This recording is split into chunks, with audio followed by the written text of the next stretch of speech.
Elza reads A Game of Thrones by George Martin. Chapter 25, Eddard.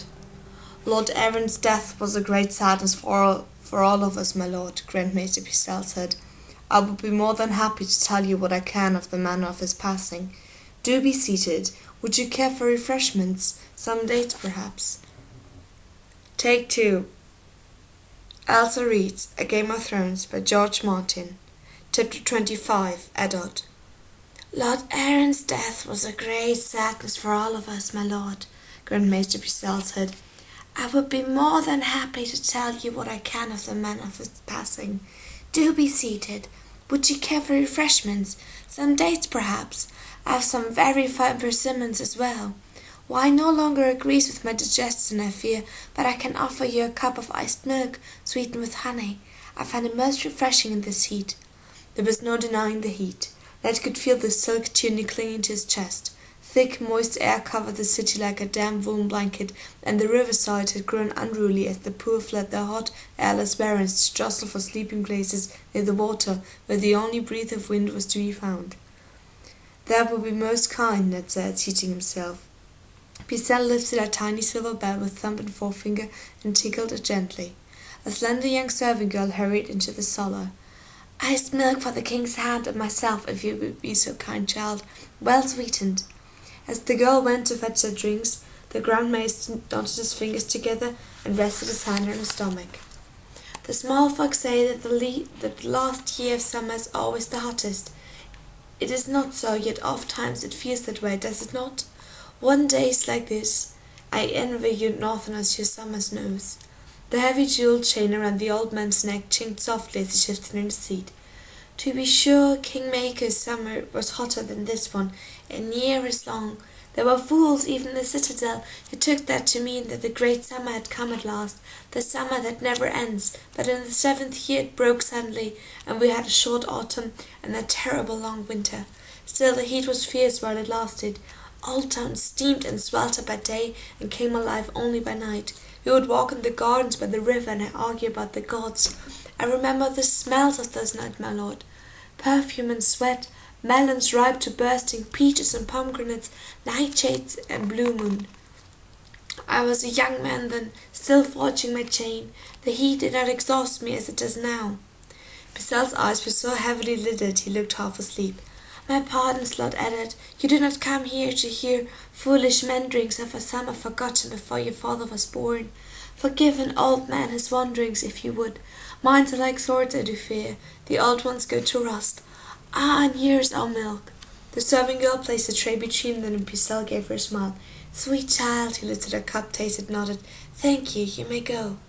When the girl had taken her leave, Pycelle peered at Ned through pale, rheumy eyes. Now, where were we? Oh, yes, you asked about Lord Aaron.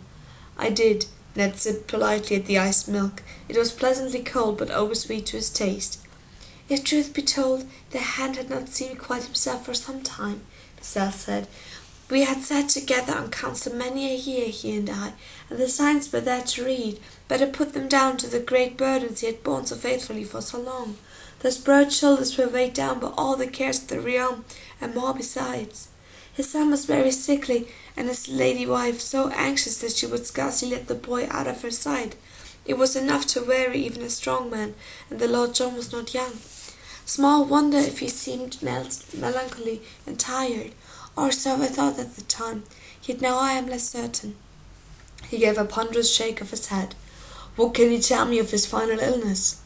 The Grand Maester spread his hands in a gesture of helpless sorrow. He came to me one day, asking for a certain book, as hale and healthy as ever, though it seemed to me that something was troubling him deeply. The next morning he was twisted over in pain, too sick to rise from bed. Mr. Coleman thought it was a chill in his stomach. The weather had been hot, and the hand often iced his wine, which can upset the digestion. When Lord John continued to weaken, I went to him myself, but the gods did not grant me the power to save him. I have heard that you sent Maester Coleman away. The Grand Maester's nod was as slow and deliberate as a glacier. I did, and I fear the Lady Lisa will never forgive me that. Maybe I was wrong, but at the time I thought it best. Maester Coleman is like a son to me, and I yield to none in my esteem for his abilities, but he is young, and the young ofttimes do not comprehend the frailty of an older body. He was purging Lord Aaron with wasting potions and pepper juice, and I feared he might kill him. Did Lord Aaron say anything to you during his final hours? Pycelle wrinkled his brow. In the last stage of his fever, the hand called out the name Robert several times, but whether he was asking for his son or for the king I could not say. Lady Lisa would not permit the boy to enter the sick room, for fear that he might too be taken ill. The king did come, and he sat beside the bed for hours, talking and joking of times long past in hopes of raising Lord John's spirits. His love was fierce to see. Was there nothing else, no final words? When I saw that all hope had fled, I gave the hand the milk of the puppy, so he should not suffer. Just before he closed his eyes for the last time, he whispered something to the king and his lady wife, a blessing for his son. The seed is strong, he said. At the end his speech was too slurred to comprehend. Death did not come until the next morning, but Lord John was at peace after that. He never spoke again. Ned took another swallow of milk, trying not to gag on the sweetness of it. Did it seem to you that there was anything unnatural about Lord Aaron's death? Unnatural? The aged maester's voice was thin as a whisper. No, I could not say so. Sad for certain. Yet in its own way death is the most natural thing of all, Lord added. John Aaron rests easy now, his burdens lifted at last. This illness that took him, said Ned, had you ever seen its like before in other men? Near 40 years I have been Grand Maester of the 7 Kingdoms, Pycelle replied, under our good King Robert, and Aerys Targaryen before him, and his father Jaehaerys the second before him, and even for a few short months under Jaehaerys' father, Aegon the Fortunate, the 5th of his name. I have seen more of illness than I care to remember, my lord. I will tell you this, every case is different, and every case is alike. Lord John's death was no stranger than any other. His wife thought otherwise. The Grand Maester nodded. I recall now the widow is sister to your own noble wife. If an old man may be forgiven his blunt speech, let me say that grief can derange even the strongest and most disciplined of minds, and the Lady Lisa was never that. Since her last stillbirth she has seen enemies in every shadow, and the death of her lord husband left her shattered and lost. So you are quite certain that John Aaron died of sudden illness? I am, Pycelle replied gravely. If not illness, my good lord, what else could it be? Poison, Ned suggested quietly. Pycelle's sleepy eyes flicked open. The aged maester shifted uncomfortably in his seat. A disturbing thought. We are not the free cities where such things are common. Grand Maester Athelmore wrote that all men carry murder in their hearts, yet even so, the poison lies beneath contempt. He fell silent for a moment, his eyes lost in thought. What you suggest is impossible, my lord, yet I do not think it likely. Every hedge-maester knows the common poisons, and Lord Aaron displayed none of the signs. And the hat was loved by all. What sort of monster in man's flesh would dare to murder such a noble lord? I have heard it said that poison is a woman's weapon. Pycelle stroked his beard thoughtfully. It is said, women, cravens, and eunuchs. He cleared his throat and spat a thick glob of phlegm onto the rushes. Above them a raven cawed loudly in the rookery. The Lord Varys was born a slave and listed, you know. Put not your trust in spiders, my lord. There was scarcely anything that needed to be told. There was something about Varys that made his flesh crawl. I remember that, Maester, and I thank you for your help. I have taken enough of your time, he stood. Grand Maester Pycelle pushed himself up from his chair slowly and escorted Ned to the door. I hope I have helped in some small way to put your mind at ease. If there's any other service I might perform, you need only ask. One thing, Ned told him. I should be curious to examine the book that you lent John the day before he fell ill.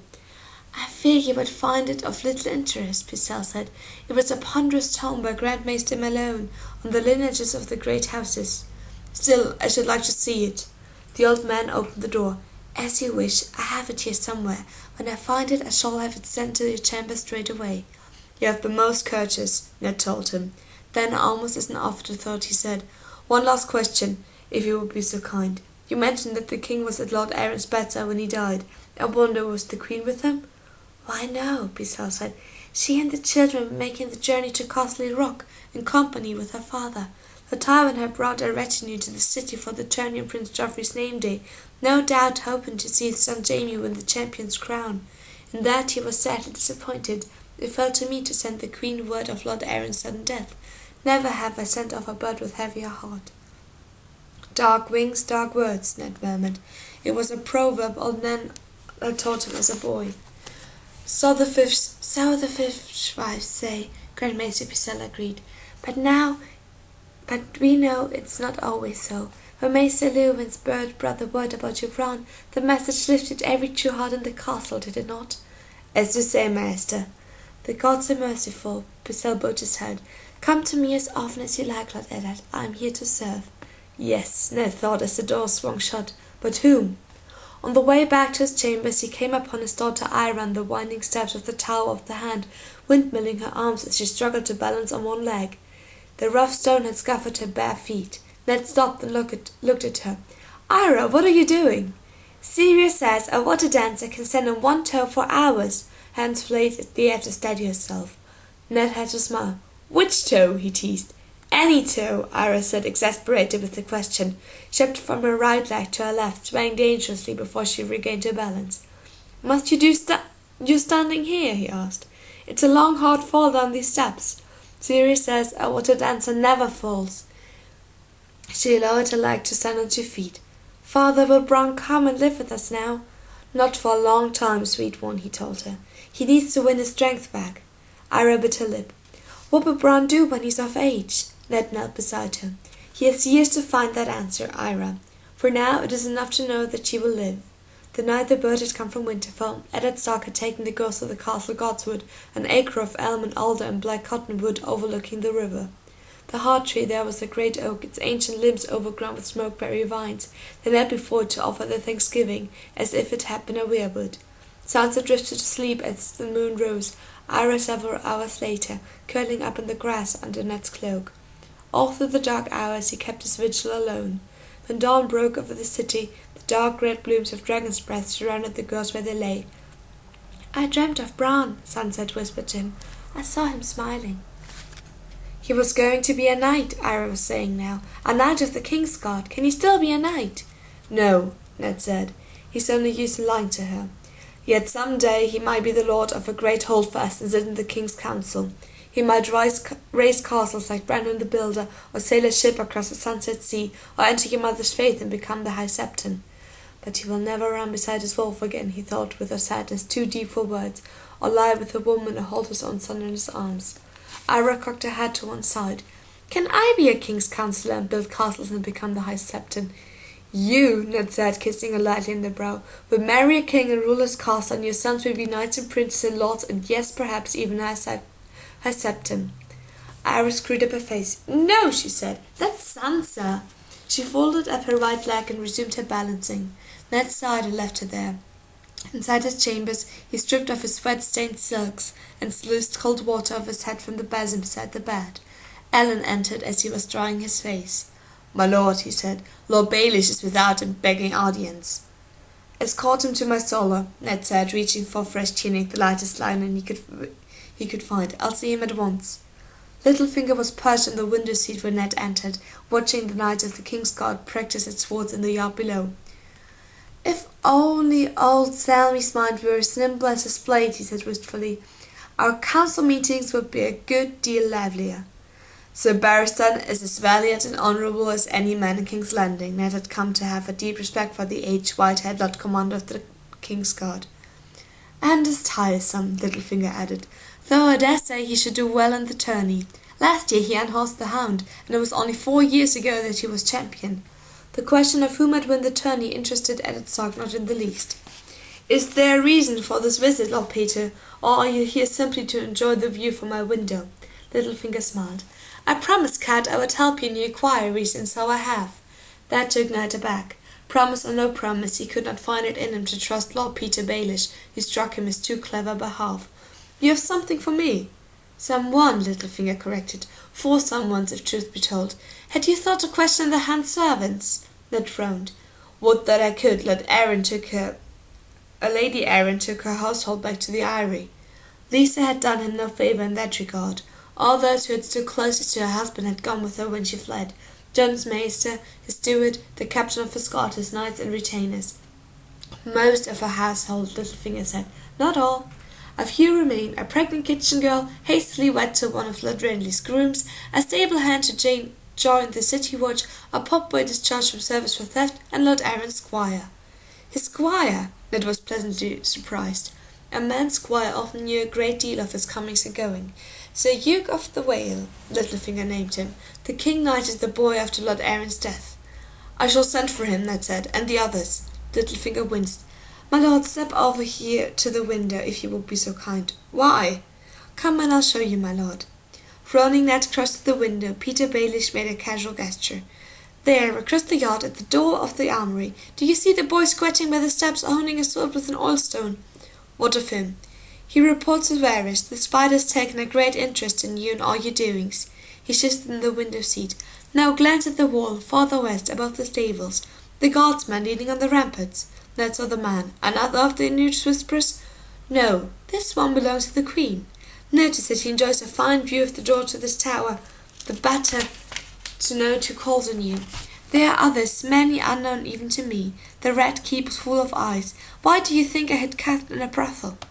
Eddard Stark had no taste for these intrigues. 7 hells, he swore. It did seem as though the man on the walls was watching him. Suddenly uncomfortable, Ned moved away from the window. Is everyone someone's informer in this cursed city? Scarcely, said Littlefinger. He counted on the fingers in his hand. Why this? Me, you, the king. Although come to think on it, the king tells the queen much too much, and I'm less than certain about you. He stood up. Is there a man in your service that you trust utterly and completely? Yes, said Ned. In that case, I have a delightful palace in Valyria that I would dearly love to sell you, Littlefinger said with a mocking smile. The wiser answer was no, my lord, but be that as it may.